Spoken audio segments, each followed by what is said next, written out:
Salut à tous, c'est Bang de la chaîne, bienvenue sur cette vidéo qui aujourd'hui va parler d'influence sociale et de l'impact que peut avoir les médias, la focalisation qu'on se fait sur les différentes informations et potentiellement les impacts psychosomatiques. Je reprends cette idée-là. Hier, j'étais avec un pote qui, durant le confinement, m'avait dit avoir eu le Covid et il avait vécu avec tous les symptômes, il m'avait tout expliqué, etc. Je trouvais ça assez fou. Et il s'avère qu'il y a 3 semaines, rebelote, il reprend le Covid et il me disait hier, bon, je me tâtais à aller me faire tester. Et il a fait un test qui a prouvé qu'il n'avait aucun anticorps du Covid dans le corps. Ce qui sous-entend, alors après, on peut se dire qu'il a muté, etc., mais que potentiellement il n'a pas eu le Covid la première fois.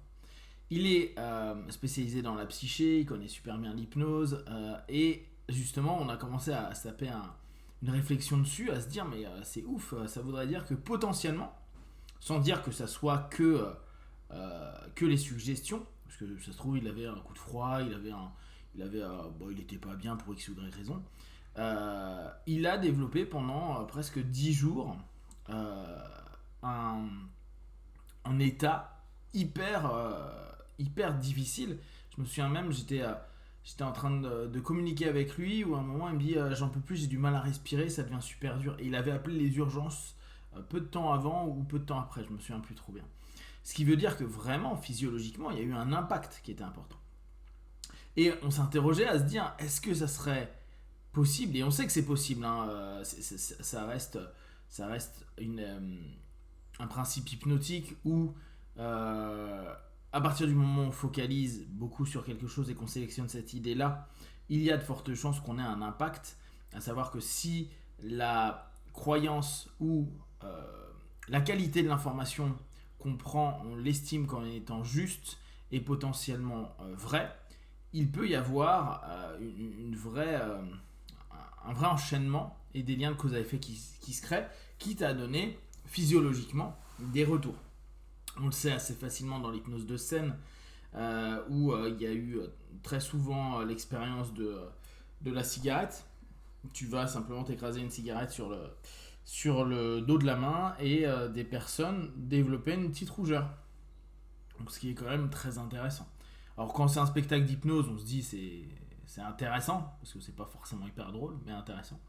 Quand c'est entre guillemets de l'hypnose sociale, la psychologie sociale, et que dès lors ça influence énormément, il y a beaucoup de choses à se poser comme question. Alors, je vous l'ai déjà dit, moi je suis pas du tout de ceux qui flottent dans le conspirationnisme, je m'en fous complètement.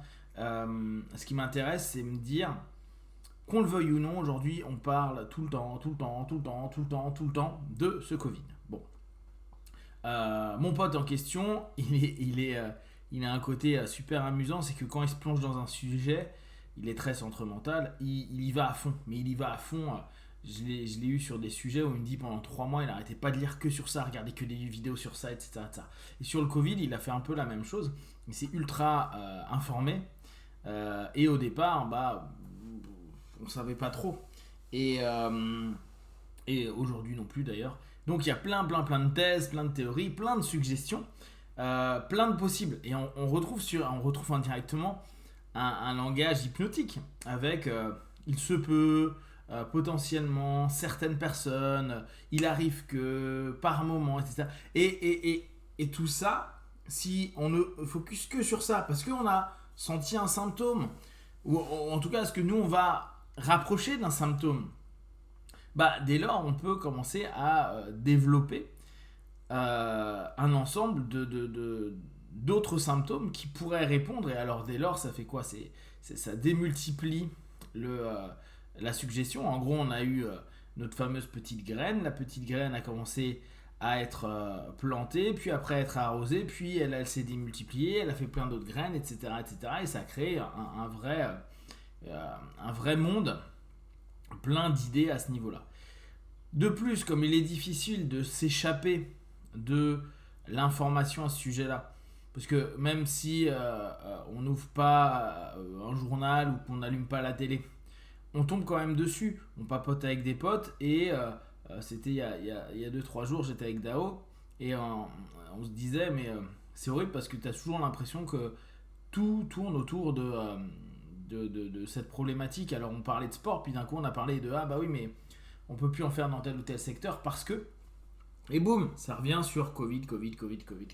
Et c'est là où, effectivement, si aujourd'hui il y a autant de tests négatifs, alors vraiment je suis dans la supposition, mais c'est toujours sympa, et que potentiellement il y en a qui sentent des symptômes, et il y en a qui s'en posent. Il y a beaucoup de personnes qui m'ont dit ah moi je suis quasiment sûr de l'avoir eu.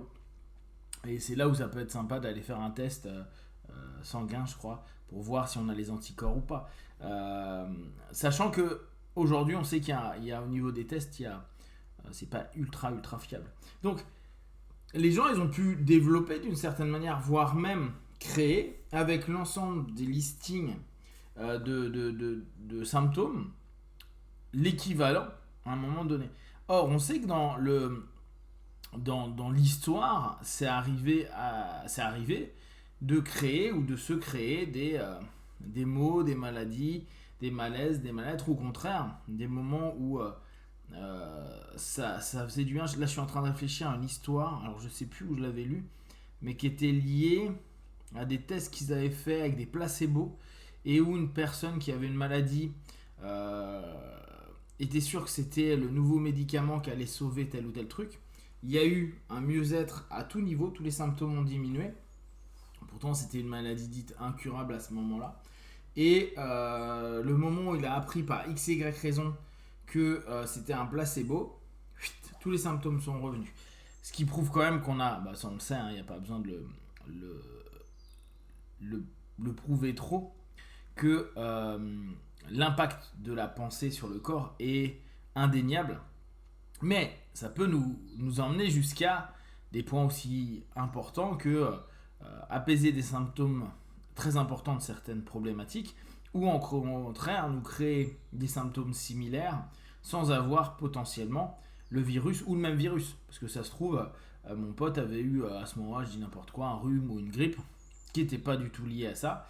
Et il a peut-être démultiplié les symptômes parce que automatiquement il y avait des liens qui se faisaient et toute cette peur, cette gêne qui était à l'intérieur de lui.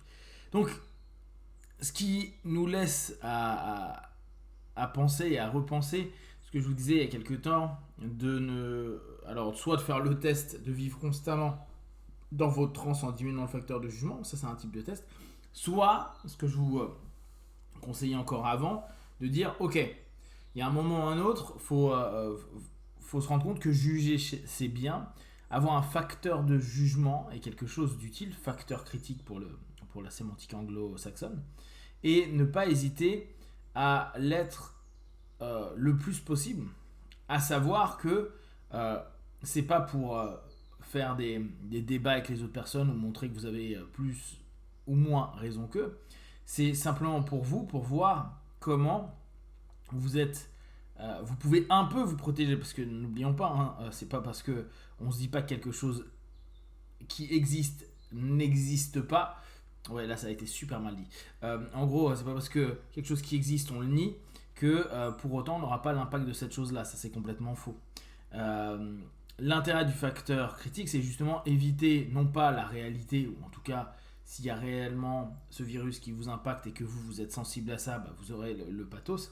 Mais par contre, se créer derrière le pathos alors que le virus ou la problématique n'est pas réel, là ça devient un peu plus chiant, d'où l'intérêt de travailler son facteur de jugement et voir quand on part en transe, quand on est complètement absorbé par une info, par la télé, par des discussions, d'apprendre à tenter de revenir vers une fermeture de notre sas de jugement et se permettre d'être vraiment connecté pour éviter de rentrer et surtout d'absorber trop de suggestions qui pourraient nous être négatives. Si vous avez des questions et des remarques partagées sur Facebook, YouTube, j'y répondrai le plus rapidement possible. Et comme d'habitude, de tout ce que je propose, ne prenez que ce qui est bon juste pour vous. Testez, observez, analysez et concluez. Be one, ciao.